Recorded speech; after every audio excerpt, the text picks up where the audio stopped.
Goeiedag en baie welkom by vandag se digitale boodskap. Dit is my baie lekker om vandag vir julle so saam met julle te wees en julle ook vanoggend te groet met 'n seëngroet. Genade, vrede en barmhartigheid vir julle van God die Vader wat alles weet en van Jesus Christus wat ons kom red en van die Heilige Gees wat ons elke dag so mooi lei. Dit is nogals amazing hoe die Here werk. Bietjie snaaks partykeer ook, partykeer bietjie minder snaaks. Die laaste tyd is ek nogals all over the show. Klomp plekke, daar's 'n klomp dinge wat gebeur. En toe ek hierdie week kyk oor wat Sondag se preektemas, eintlik gebruik ek nou spesifiek vir die oggenddiens ook Sondag aand se preekreeks wat ek opgestel het en die tema is toe hoekom Here. En die teks is Habakuk 1 vers 1 tot 5 en ook Habakuk 3 vers 17 tot 19 en ek besef toe die Here wil vir my iets kom sê deur hierdie preek. Iets dalk vir my bevestig, iets dalk vir my ontwrig. Hierdie hele ding van bevestiging en ontwrig kom van 'n kursus waarop ek en Henry was, waar die dominee gesê het, as ons 'n teks lees, moet ons onsself vra, wat bevestig dit in my en wat ontwrig dit in my? En met hierdie teks het daar 'n klomp dinge in my losgekom. Ek was regtig gaan dink het, waar in my lewe, eintlik kan julle dit ook doen. Julle kan dalk die video vir 'n oomblik net pause en vir julleself vra, wat is my diepste en donkerste, hoekom Here oomblik? Ek het sommer net die video gou pause vir 'n oomblik en dan dink jy daaraan. As ek nou aangaan, na ons daaraan gedink het hierdie teks my ook baie laat dink aan die dinge waarmee ons besig is. Die dinge wat ons dink belangrik is en die dinge wat in die eerste plek dalk nie so belangrik is nie. En in die tweede plek het dit my laat dink aan Henry se preek van laasweek. Wat weet ons dan nou eintlik? Ons weet niks. Maar om te midde van die demekaar spul te sing. Hoe lyk dit?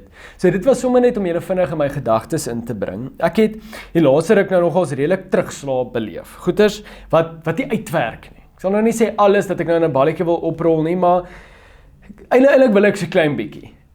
Dinge loop bietjie skeef op die oomblik. En partykeer voel dit net vir my, dit is totaal en al onnodig. Dit is soveel goeders wat vir my kon geword het. As ek sommer nou dink aan my lewe, toe ek op laerskool was, en selfs hoërskool het ek gedink, ek gaan 'n rugbyspeler word. Goeders het op 'n stadium gelyk asof dit in die regte rigting beweeg, maar dit het nie gebeur nie. Dit was nie vir my beskore nie, en ek vra die vraag, hoekom Here? Op skool kom ek ook baie in konflik. In bekleierery en ek verstaan nie hoekom nie. En ek vra hoekom Here? Ek begin toe te sukkel, ons kies vakke en ek kies wetenskap en ek begin daarmee te sukkel en ek moes dit los en dit maak 'n klomp deure vir my toe en ek moet vra hoekom Here? Ek begin teologie te swat en ek moes myself vra hoekom Here? Ek het eers voor teologie het ek vir 'n ander kursus aansoek gedoen en gedink dit is wat ek wil doen en ek kom nie in daarvoor nie en ek sê hoekom Here? Ek is in 'n baie lang verhouding en dit werk nie uit nie en ek vra hoekom Here? Ek kom mos al baie toe en ek met my vriende groet en ek is eintlik kom bietjie alleen hier nou toe en ek met myself vra hoekom Here? Ek ontmoet toe Nadia, die liefde van my lewe en sy swat oor see en ek vra hoekom Here? Ek wil vir haar gaan kuier en my visas word afgekeur en ek vra hoekom Here? En ek wil nie nou, hierdie is nie my storie nie. Gaan nie oor my nie. Ons almal het hierdie stories. Ons kan aan en aangaan daarmee. Ons almal het hulle. Ons almal het daardie oomblikke, daai moedelose oomblikke wat ons nie verstaan nie, die oomblikke waar ons bid en voel dat ons totaal en al net nie geantwoord word nie. En hoe meer ons hieroor probeer dink, hoe minder verstaan ons dit, want dit maak nie sin nie, want dit is onnodig en ons kan nie anders as om te vra hoekom Here nie. Maar vanuit die saanspoor moet ons vir mekaar eers iets sê.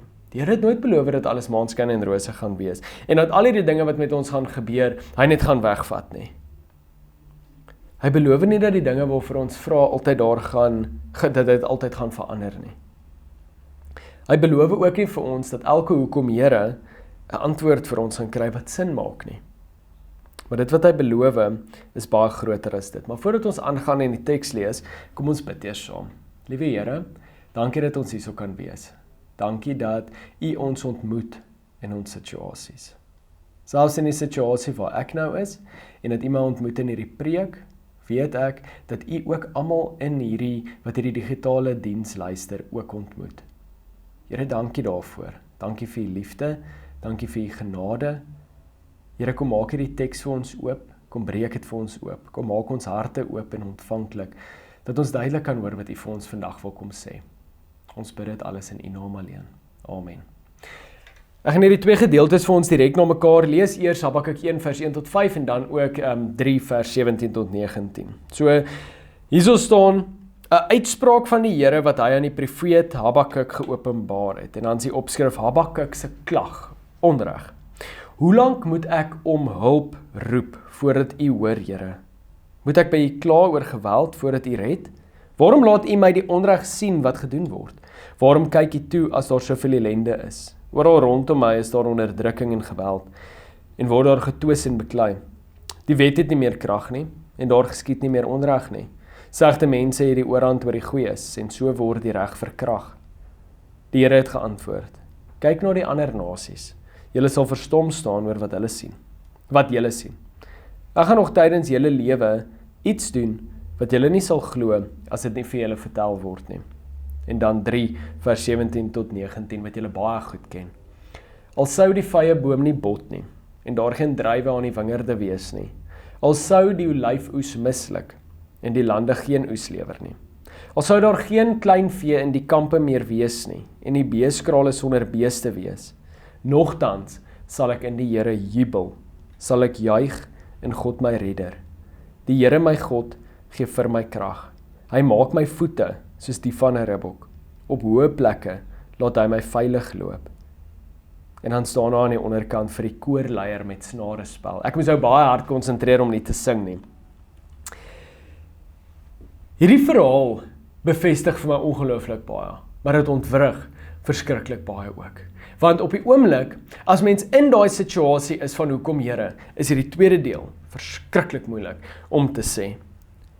Maar voordat ons ook kan aangaan met hierdie gedeelte, kom ons verstaan net gou 'n bietjie wat in Habakuk se storie aangaan. Habakuk se vraag is nie 'n klein vraag nie. Dit is gelaaide vrae wat hy daar in hoofstuk 1 vers 1 tot 5 vra. Dit is nie, Here help my asseblief met hierdie klein dingetjie waarmee ek sukkel nie. Hy sien geweld, hy sien onreg, hy sien mense wat swaar kry, wat nie meer krag het nie. Hy sien dat dit lyk asof die slegte mense besig is om die oorhand te kry. En ons sien dit oral in hierdie wêreld raak. Ons sien dit ook raak. En dan vra hy, hoe lank, Here? Hoe lank moet ek roep voordat U hoor? Hoe lank moet ek kla oor geweld voordat U iets doen? Hoekom laat U my hierdie onreg sien? Hoekom kyk U toe? Habakuk is nie 'n ongelowige wat met God beklei nie. Hy praat met God. Hy bring sy vraag na God toe. Dis iets wat vir my verander het. Ek het groot geword, en daar was nooit vir my dat ek gevoel het, maar hierdie probleem wat ek het, ek kan dit vir die Here gee. Ek mag bietjie, kom ons noem dit nou maar met die meeste respek gesê, ongeduldig raak met God. Hy ontmoet my daar, hy ken my deur en deur. Hy weet waar ek is. Ek mag na hom toe gaan en sê, hoekom, Here? Dit is iets wat vir my verander het. Dit was amper asof ons moet preets wees voor die Here. En hierdie gesê eintlik, moenie skuldig voel as jy na die Here toe gaan met hierdie goed nie. Habakuk sê ook nie, nee, maar daar's geen God nie, dis hoekom hierdie goed gebeur nie. Hy gaan na God toe met hierdie goed. Hy sê eintlik, en hierdie is vir my 'n baie ding, toe ek sommer geskryf het wat sê, Habakuk sê eintlik, ek weet U is daar. Daarom verstaan ek nie wat U doen nie. Habakuk weet God is daar. Dit is hoekom hy nie verstaan wat hier so aangaan nie. Dis ook een van die belangrikste goed wat ons moet besef van Habakuk. Want partykeer weet ons nie. Partykeer verstaan ons nie. En dalk is die grootste probleem dat ons dink ons moet altyd verstaan. Ek dink ek het dit al gesê in 'n preek. Ons het hierdie dinge wat ons wil verstaan. Here moet ons verduidelik hoekom. Die hele prentjie wys. Maar wat is ons die hele prentjie moet sien nie? Wat as ons perspektief dalk beperk is? Ek klink dalk die laaste tyd soos 'n plaat wat vashak oor ons perspektief wat moet skuif en ons moet onsself uitdaag en denke. Maar daar is baie keer wat ek al oor iets gepreek het of met iemand oor iets gepraat het en gedink het, nou verstaan ek wat hier so aangaan. Dit is, ek verstaan dit nou. En dan gaan 'n paar weke verby, dan dink ek, hoekom het ek dit vir hierdie mense gesê? Dis eintlik moes ek dit ook bygesê, want dit is nie waar die storie stop nie. Ek het ook baie keer gepreek en dink ek moes dit ook gesê het. Nou gaan die mense dalk iets, daar seker goeders wat gebeur. En ek dink, Dis iets wat ek self die afgelope tyd al meer besef. Hoe maklik ek dink ek dalk 'n situasie verstaan. Ek dink ek het die Here se werk daarin verstaan, selfs in hierdie beroepingsproses. En dan gaan al 'n bietjie 'n tydjie verby en dan dink ek, Here, ek het gedink ek verstaan, maar eintlik het ek niks verstaan nie. Mis dit is, dink ek, waar ons vir Habakuk ontmoet. Naby die plek waar daar nie antwoorde is nie. By 'n plek waar ons met soveel vrae voor God staan. Maar dan antwoord die Here hom. En hier is die interessantste dele, want Habakuk vra vir God, hoekom doen jy niks nie? En God antwoord hom, kyk na die ander nasies, julle sal verstom staan oor wat julle sien. Ek gaan nog tydens julle lewe iets doen, wat julle nie sal glo as iemand dit vir julle vertel nie. Met ander woorde, God sê vir Habakuk, ek is besig om te werk, maar jy gaan dit nie noodwendig verstaan nie. En dis maar ongemaklik, want ek wil weet, ek wil nie antwoorde hê. Maar die Here gee nie altyd vir ons die antwoorde wat ons soek nie. Partykeer gee hy net homself vir ons. En dit bring ons by die einde van Habakuk se verhaal, want teen hoofstuk 3 het Habakuk nog nie al die antwoorde nie. Die vyeboom is nog steeds sonder vrugte. Daar is geen druiwe aan die wingerde nie. Die olyfoes kan nog steeds misluk. Die lande kan steeds geen oes lewer nie. Die kleinvee kan nie meer in hulle kampe wees nie. Die beeskrale kan ook steeds leeg wees. Met ander woorde, die lewe lyk steeds nie noodwendig soos wat Habakuk dit wil hê nie. En tog sluit hy af deur te sê, nogtans sal ek in die Here jubel. Sal ek juig in God my Skepper.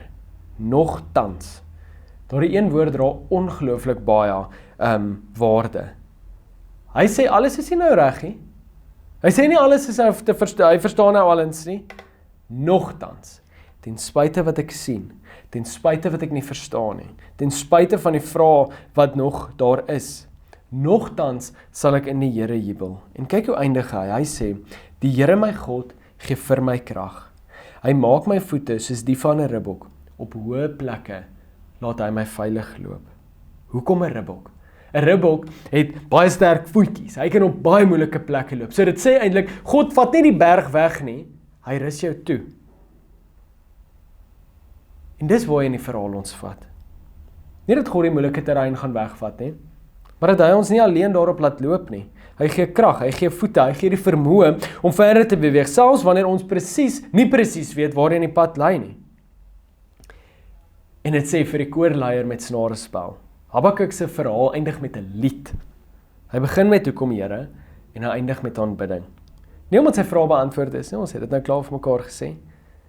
Maar omdat hy met sy vrae na God toe gegaan het, hy het geworstel, hy het geluister en iewers langs die pad het sy perspektief verander. Hy het gesien wie God is. En dalk moet ons dit besef, dat ons met ons hoekom Here na God toe moet gaan. Om nie voor te gee dat ons alles verstaan nie. Om nie ons vrae weg te druk nie. Want miskien gaan geloof regtig nie daar. Geloof gaan daaroor om nie te verstaan. Ek wil nie eers die ander kant sê nie. Dit is nie waar dit gaan nie. So dit sê vir ons, jy kan nog steeds vra, hoekom Here? Maar dan kan ons ook leer om soos Habakuk te sê, nogtans sal ek in die Here jubel. En hierdie laat my sommer dink aan Johannes ook. Johannes se eskatologie, so dit wat hy gedink het oor die eindtye, was reeds en nog nie. Hy het gesê, Jesus het reeds gekom, so die wat in Jesus glo, hulle sal gered word. Maar daar gaan nog 'n oordeelsdag kom. Daar gaan nog iets gebeur, en hierdie is baie dieselfde. Dit is om te sê, dat daar het reeds iets gebeur. Maar die toekoms is vir ons nog steeds onbekend. Dit beteken nie, dat ons moet moed verloor nie. Maar om te weet, God is steeds by ons. Ek weet nie wat gaan gebeur nie. Maar nogtans sal ek in die Here jubel. Ons gaan dit sing en ons gaan dit verkondig oral waar ons gaan. Want Habakuk se laaste antwoord op sy hoekom Here was nie 'n verduideliking nie. Dit was 'n lied. So ek wens vir almal van julle wat dalk in 'n hoekom Here, dalk is jy vanoggend in 'n hoekom Here plek. Dalk dink jy nou baie sterk, baie duidelik terug aan 'n tyd toe jy daar was en dalk het jy nou vrede. Maar mag ons in ons situasie weet, dat ons met alles na God toe kan gaan. En mag ons ook weet, dat ons dan aan die einde moet jubel, want ons weet nie wat gaan gebeur nie. En vashou aan wat God vir ons kom sê het. Nogtans sal ek in die Here jubel. Mag dit ons lied wees.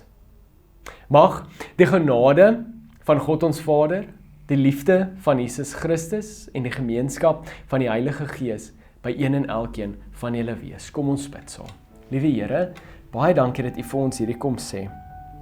Here, hierdie is vir ons die bevestiging dat ons met ons vrae na U toe kan gaan. Here, maar dit ontwrig ons ook dat ons nie weet nie. Maar dit ontwrig ons ook dat ons weet baie, baie goed hoe dit voel om in 'n moedelose situasie te wees en hoe moeilik dit is om dan te jubel. Kom gee ons die krag, Here. Wanneer ons moedeloos voel, wanneer ons voel dat daar is geen meer doel nie, of ons net iets verstaan nie, kom help ons asseblief daarmee, Here. Gaan saam met ons en Here, gaan saam met al die onreg in hierdie wêreld, dit wat ons ook elke dag sien. Kom gee uitkoms waar dit U wil is. Here, en kom help ons om 'n verskil te maak, al is dit hoe klein. Dankie vir wie U is en vir alles wat U vir ons doen. Dat U ons so verskriklik baie liefhet. Ons bid dit alles in U groot en heilige naam. Amen.